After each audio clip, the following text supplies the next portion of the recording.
گفتگو صرف تنقید کے اوپر، گالیوں کے اوپر، عمران خان کو بلا بلا کہنے کے اوپر، اس سے اوپر نہیں تھی. عمران خان کی آپ تقریریں اٹھا کے دیکھیں، انہوں نے کشمیر کی بات کی، آزادی کی بات کی، کشمیر، مقبوضہ کشمیر کے لوگوں کی قربانیوں کی بات کی. یہی وہ بیانیے کا فرق تھا جس نے آج پاکستان تحریک انصاف کو اتنی بڑی کامیابی سے جو ہے وہ ہمکنار کیا ہے. انشاءاللہ تعالی وزیر اعظم جو ہیں وہ فیصلہ کریں گے کہ کشمیر میں جو وزیر اعظم ہیں اور اسپیکر کے امیدوار ہیں وہ کون ہوں گے، اور پریزیڈنٹ کا بھی. اور اس کے بعد جو باقی جو تفصیلات ہیں اس معاملات میں وہ میں علی امین صاحب سے گزارش کروں گا کہ آپ اپنا نقطہ نظر جو ہے وہ سامنے رکھیں، اور جس طریقے سے آپ نے یہ مہم چلائی شروع دن سے، جس طریقے سے آپ نے اس کو لیڈ کیا، ظاہر ہے کہ یہ آپ کا بہت بڑا کریڈٹ ہے. بسم اللہ الرحمن الرحیم. سب سے پہلے آپ سب کا بہت شکریہ، اور میں عمران خان صاحب کو پوری طریقے انصاف کو مبارکباد دیتا ہوں، اور کشمیر کی جو غیرت مند عوام ہے ان کا شکریہ ادا کرتا ہوں کہ جس طریقے سے انہوں نے عمران خان صاحب کے اوپر اعتماد کیا، اور جس طریقے سے عمران خان صاحب بطور سفیر جنگ لڑ رہے ہیں مقبوضہ کشمیر کے لوگوں کی، اس کے اوپر انہوں نے جو اعتماد کا اظہار کیا ہے. میں ان کو یقین دلاتا ہوں انشاءاللہ کہ جو 72 سال کی محرومی ہے کشمیر کے اندر، آزاد کشمیر کے اندر، انشاءاللہ جس طرح گلگت بلتستان میں ہماری حکومت آئی اور ہم نے 370 بلین کا پیکیج دے کر آج ماشاءاللہ ان کی 72 سال کی محرومی کا ازالہ کر رہے ہیں. انشاءاللہ بہت جلد ہم کشمیر کے لوگوں کو خوشخبری دیں گے، اور انشاءاللہ تمام انشاءاللہ مسائل جو ان کے ہیں انشاءاللہ ان کو حل کریں گے. میں مراد سعید صاحب کا شکر گزار ہوں جنہوں نے میرے ساتھ پہلے دن سے یہاں پہ اس کیمپین میں میرے ساتھ رہے وہ، اور تمام ان لوگوں کا جنہوں نے یہاں سے کام کیا اس کشمیر الیکشن میں، اور ان لوگوں کا جو کہ وہاں پر ہماری پارٹی کے ورکر سے، ہماری پارٹی کی لیڈرشپ تھی، ہمارے وہ لوگ جنہوں نے عمران خان کا کشمیر میں رہتے ہوئے ہمارا عمران خان کا نظریہ گھر گھر پہنچایا، اور جس کی وجہ سے ہماری حکومت بنی.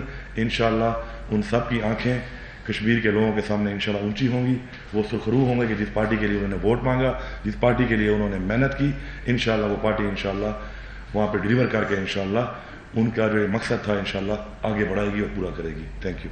کاشف رفیق صاحب نیوز 1 سے. سر یہ فرمائیے گا، میرا کا کوشچن ہے علی امین صاحب، یہ فرمائیے گا کہ جو یاسین صاحب کے حلقے میں 2 لوگ شہید ہوئے ان کے حوالے سے آپ کی پارٹی یا آپ کی حکومت کی کیسے داد رسی کرے گی؟ نمبر 2 یہ بتائیے گا کہ کب تک واجب صاحب یہ فیصلہ ہو جائے گا کہ صدر، وزیر اعظم اور اسپیکر، ڈپٹی اسپیکر کون ہوں گے، اور اس میں کوئی زیادہ شدید اختلافات تو نہیں ہے کیونکہ بڑے جو بھی کینڈیڈیٹ تھے وہ سارے جیت گئے ماشاء اللہ. جہاں تک جی وائلیشن کی بات ہے، اور جہاں تک یہاں پہ جس طریقے سے ہم نے پہلے ہی بتا دیا تھا کہ یہ الیکشن کو سبوٹاج کرنا چاہتے ہیں اپوزیشن پارٹیاں، اور یہ امن و امان کا مسئلہ وہاں پہ قائم کریں گی، اس کی مثال آپ کے سامنے آ چکی ہے. ہمارے 2 نوجوان شہید ہوئے ہیں، ایک نوجوان ہماری پارٹی کا ورکر اس وقت کرٹیکلی انجرڈ ہے، اللہ اس کو صحت دے. اس کے علاوہ گولیاں مرنے سے ہمارے 7 نوجوان مزید زخمی ہوئے ہیں، اور تقریباً ہمارے لگ بھگ 50 ہمارے پارٹی کے ورکر جو ہیں وہ بیڈلی انجرڈ ہیں ان کے پتھراؤ اور لاٹھی چارج کی وجہ سے.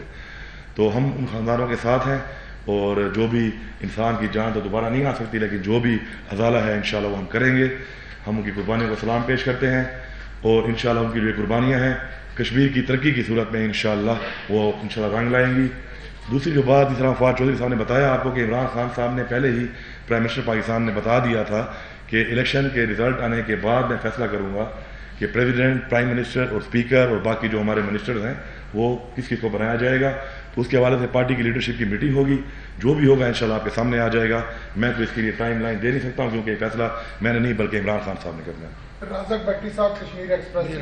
الیکشن میں جو ٹیکنوکریٹس کی سیٹیں اس پہ آپ نے 2 ساتھوں سے کمٹمنٹ کی ہے، خورشید راوی اور منیر صاحب، ان دونوں میں سے کس کو آپ آتے آ رہے ہیں؟ اور دوسرا کل آپ کیا 27 تاریخ کو الیکشن کمیشن نے جو آپ کو مدعو کیا کہ آپ وہاں جائیں گے؟ دیکھیے ٹیکنوکریٹ کے لیے ہم نے کسی بھی 2 لوگوں سے نہیں کیا، ہم نے ایک ہی آدمی کے ساتھ کمٹمنٹ کی ہے، اور ہم اس کمٹمنٹ کو انشاءاللہ آنر کریں گے. ہمارا اصول ہے کہ ہم اپنی کمٹمنٹ آنر کرتے ہیں، اور جو کمٹمنٹ میں نے کی ہے میں اس کا ذمہ دار ہوں. اب پتہ نہیں اور لوگ اگر کرتے رہے ہیں تو میں ان کا ذمہ دار نہیں ہوں، اور میں نے جو بھی کمٹمنٹ کس سے کی ہے تو میں نے عمران خان صاحب کی اجازت سے کی ہے، کوئی اپنے بہاف پہ نہیں کی. دوسری جو بات ہے آپ کر رہے ہیں وہ الیکشن کمیشن کی، بالکل میں ان کا احترام کرتا ہوں، حالانکہ میرے تفوضات ہیں اس بات کے اوپر کہ میرے ساتھ بہت زیادتی کی گئی ہے، اور میرا بیانیہ کوئی اتنا سخت نہیں تھا جتنا بیانیہ بلاول کا یا مریم کا سخت تھا. لیکن الیکشن میں ظاہری بات ہے جس طرح کی آپ بات چیت کرو گے، میرے لیڈر پہ جب کوئی بات کرے گا تو میں اس کا جواب دوں گا. کیونکہ میں عمران خان کا ورکر ہوں پہلے، اس کے بعد میں MNA یا اس کے بعد میں منسٹر ہوں.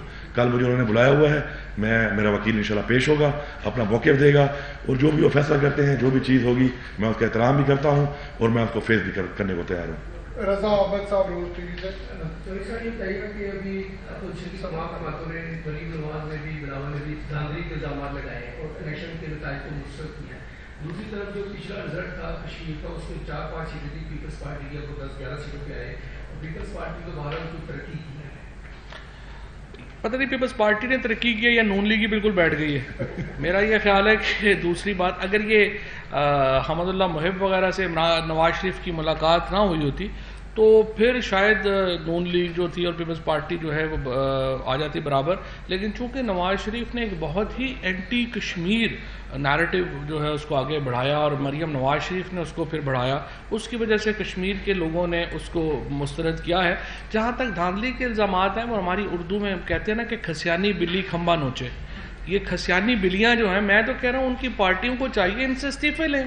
بلاول بھٹو اب کس منہ سے چیئرمین ہے اتنی بڑی شکست کے بعد، اور مریم نواز کس منہ سے نائب صدر ہے اتنی بڑی شکست کے بعد. سو میرا تو خیال یہ ہے کہ ان کی پارٹیوں کو چاہیے کہ ان سے استعفے لیں. اور میں ابھی تک انتظار کر رہا ہوں، پہلے بھی جو میں نے اس دن بات کی تھی کہ حمد اللہ محب سے جو ملاقات ہے، کیا PMLN کی سینٹرل ایگزیکٹو کمیٹی کی مرضی سے ہوئی تھی؟ اور اگر ہوئی تھی تو نواز شریف نے کب ان کو آگاہ کیا، کیسے ان کو آگاہ کیا؟ کیونکہ یہ چھوٹی بات نہیں ہے. آپ ایک ایسے شخص سے مل رہے ہیں جس کے نون را کانٹیکٹس ہیں، اور نون لیگ کی جو لیڈرشپ ہے اس کو بتانا چاہیے. ابھی تک تو انہوں نے نہیں بتایا کہ نواز شریف، شاہد خاقان عباسی ہیں، احسن اقبال ہیں، باقی لوگ ہیں، ان میں سے کسی نے ابھی تک ہمیں نہیں بتایا کہ نواز شریف نے جو ملاقات کی وہ ان سے پوچھ کے کی یا ان سے پوچھ کے نہیں کی. اور اگر نہیں کی تو پھر یہ کیا، وہ بیچارے ایک یتیم سے کو انہوں نے وہ نوٹس دے دیا ہے، وہ جو کینڈیڈیٹ تھا جس نے ہندوستان کو کہا احسن اقبال نے، تو نواز شریف کو نوٹس دے نا. نواز شریف نے تو اس سے بھی زیادہ بری حرکت کی ہے، اس نے تو کہا ہے نا، وہ تو بل ہے نواز شریف جا کے. تو نواز شریف کو نون لیگ کو نوٹس دینا چاہیے. میں اس پہ ایڈ کر دوں ایک چیز. آپ یہ ذہن میں رکھیں کہ عمران خان صاحب کی ہمیں بتایا تھا، عمران خان صاحب نے حکم دیا تھا کہ ہم لوگوں نے اپنی پارٹی کے نئے لوگوں کو بھی لے کے آنا ہے. اور آپ کشمیر کے الیکشن کی تاریخ دیکھ لیں، پہلی دفعہ ہمارے بہت سے لوگ ایسے ہیں جو زندگی میں کبھی پہلے الیکشن نہیں لڑے یا ان کی فیملی میں کبھی کوئی آج تک کامیاب نہیں ہوا. ہم ان لوگوں کو لے کے آئے. تو پیپلز پارٹی اور ان سے جو ہم نے الیکٹیبلز کی جو ہوتی ہے پالیٹکس یہاں پہ بیسیکلی GB اور کشمیر میں، ہم نے اس کو اس طریقے سے فالو نہیں کیا. بہت سے لوگ ہم لے کے نہیں آئے جو ہمارے پاس آنے کو تیار تھے. دوسری بات ہے کہ پیپلز پارٹی نے 3 دفعہ حکومت کی ہے وہاں پہ. 3 دفعہ حکومت میں رہنے کے بعد یہ رزلٹ آپ کو اچھا لگ رہا ہے. میں تو سمجھتا ہوں کہ جس طرح فواد چودھری صاحب کہہ رہے ہیں، بلاول کو جو ہے استعفیٰ دینا چاہیے اور سیاست ہی چھوڑ دینی چاہیے. کہ جہاں پہ 3 دفعہ حکومت کی ہو آپ نے، اور اس کے بعد ایک ایسی پارٹی تھی حکومت وہاں پہ کبھی آئی ہی نہیں، اس سے اتنی بری شکست کہ مور دین ڈبل ہماری سیٹس ہیں، اور پھر بھی وہ پھر رہا ہے اور وہ کہہ رہا ہے کہ جی میری اچھی پرفارمنس ہے. تو انشاءاللہ اگلی دفعہ پھر سندھ میں بھی یہی پرفارمنس ہوگی ان کی، اور ادھر بھی ان کا یہی حال ہوگا انشاءاللہ. پہلے تو آپ کو مبارک ہو الیکشن آپ نے جیتا ہے کشمیر کے اندر. دوسرا یہ بتائیے گا کہ اصلاحات کے اندر احتساب کا نظام آزاد کشمیر میں جا رہا ہے، یہ بتا دیجیے گا.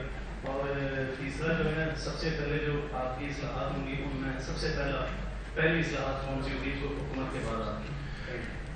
پہلی چیز تو یہ ہے کہ یہ جو چیزیں جو آپ ابھی کوشچن کر رہے ہیں، ظاہری بات ہے اب وہاں پہ اپنی اسمبلی بن چکی ہے اور یہ تمام فیصلے انہوں نے ہی کر رہے ہیں. ظاہری بات ہے عمران خان صاحب کے ویژن کے مطابق، ان کی گائیڈ لائن کے مطابق، اور جس چیز پہ ہماری پالیٹکس ہے اس میں احتساب ایک پریورٹی ہے. تو اس کے اوپر انشاءاللہ اقدامات ظاہری باتیں ہونے ہیں.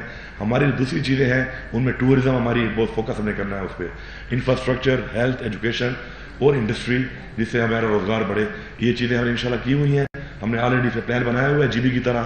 انشاءاللہ بہت جلد جو ہے ایک پیکج کی صورت میں آپ کو سامنے آئے گا کہ ہمارا کیا کیا ہے، ہمارے انیشیٹوز ہیں جو ہم نے وہاں پہ امپلیمنٹ کر رہے ہیں اپنی پارٹی کے. GTV سے یہ آزاد کشمیر میں کامیابی کے بعد لیکن صاحب کیا تبدیلی لے کے آ رہی ہے؟ کیونکہ آزاد کشمیر کے ساتھ ساتھ مقبوضہ کشمیر کی امیدیں بھی اسی حکومت سے. یہاں پہ میں بڑا کلیئر کر دوں. دیکھیں، آزاد کشمیر کا جو پرائم منسٹر ہوتا ہے، پریزیڈنٹ ہوتا ہے اور اسمبلی ہوتی ہے، ان کا ایک بہت بڑا کردار ہونا چاہیے مقبوضہ کشمیر کی ڈپلومیسی کے اندر.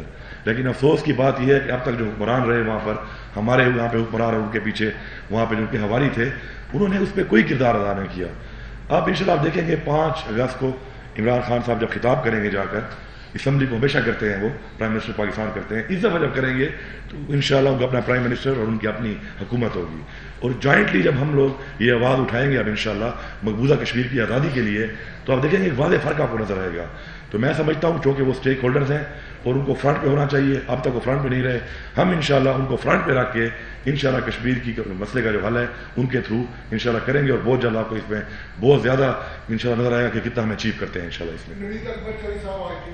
سر آپ دونوں سے سوال ہے کہ 5 اگست کو اب ایک ہفتہ رہ گیا ہے اور آپ کشمیر میں آپ کی حکومت بھی بن گئی ہے، تو کس طرح سے 5 اگست کے لیے اب آپ لوگوں کی کیا تیاری ہے دنیا کو، UN کو، اور کس طرح سے آپ یہ کمپین چلائیں گے، بتائیں گے کہ 5 اگست کو بھارت نے جو غازبانہ اقدامات مزید کیے تھے اور وہاں پہ ڈیولوکیشن کی آئین کی، اس حوالے سے بتا دیں کہ اب آپ لوگوں کا کیا لاہے عمل ہوگا، کیا پروگرام ہوگا؟ دیکھیں ہمارا لاہے عمل بالکل واضح ہے. پرائم منسٹر صاحب نے، پاکستان نے ایک بڑا واضح موقف اختیار کیا ہے 5 اگست کے حوالے سے.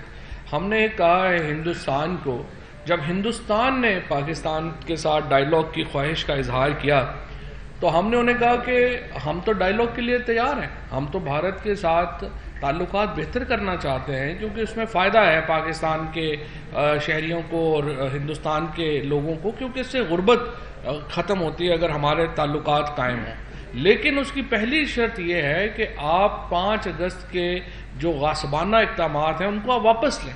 ہم نے دیکھیے پاکستان نے کشمیریوں کے لیے 4 جنگیں لڑی ہیں، ہم نے اپنی معیشت کو، اپنی فارن پالیسی کو کشمیر کے مسئلے کے ارد گرد بنا ہے. جتنی قربانیاں پاکستان کے لوگوں نے کشمیریوں کے لیے دی ہیں اتنی بڑی کم مثالیں ہیں دنیا میں ان قربانیوں کی.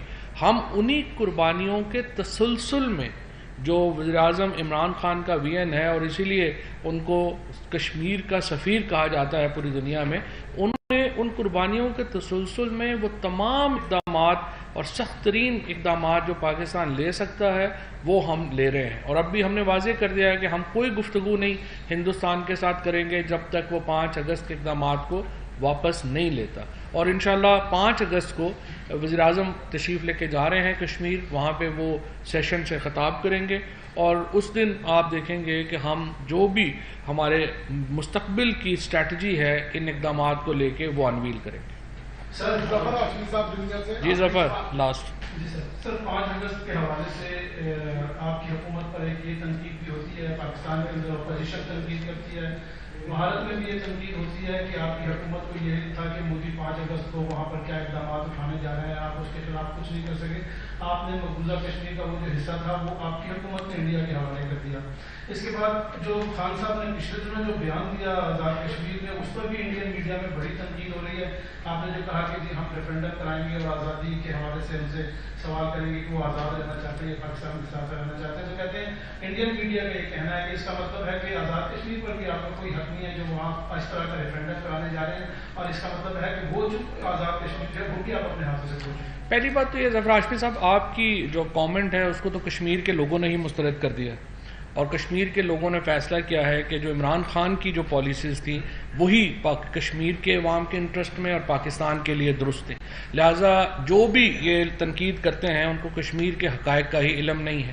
جہاں تک کشمیر سے پاکستان کے تعلق کا جو معاملہ ہے، فرق ہی یہ ہے عمران خان کشمیر کے مسئلے کو ایک انسانی مسئلہ سمجھتے ہیں، اور جو لوگ جس کامنٹ آپ نے انڈین میڈیا کا حوالہ دیا ہے، انڈین کا پرابلم ہی یہ انڈیا کا یہ ہے کہ وہ کشمیر کے علاقے کو اپنے لیے استعمال کرنا چاہتا ہے، وہ اس ٹیریٹری کو، اس کے جو وسائل ہیں اس کے اوپر صرف اس کی نظر ہے.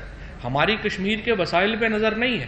ہمارے دل کشمیریوں کے ساتھ دھڑکتے ہیں، ہمارے روح کا حصہ ہم کشمیریوں کو اپنی روح کا حصہ سمجھتے ہیں، اور ہم قطعی طور کے اوپر اس کے حامی ہرگز نہیں ہیں کہ کشمیریوں کی مرضی کے خلاف کوئی اقدام کیا جائے. اور ہمیں بھی یہ یقین ہے جو اس وقت کی سچویشن ہے کہ کشمیر کے لوگ پاکستان کے بارے میں بھی یہی سمجھتے ہیں. کشمیریوں کے دل پاکستان کے ساتھ دھڑکتے ہیں، ان کا جسم علیحدہ ہوں گے لیکن روح ہماری ایک ہے. اور اسی لیے عمران خان جب یہ بات کرتے ہیں تو اس میں اس اعتماد کا اظہار ہے کہ کشمیریوں کو یہ موقع دیں گے کہ وہ کدھر رہ جانا چاہتے ہیں. ہمارا ٹیریٹری سے نہیں، ہمارا دلوں سے تعلق ہے، اور جب دلوں سے تعلق ہوتا ہے تو اعتماد کا تعلق ہوتا ہے. شکریہ. Thank you sir.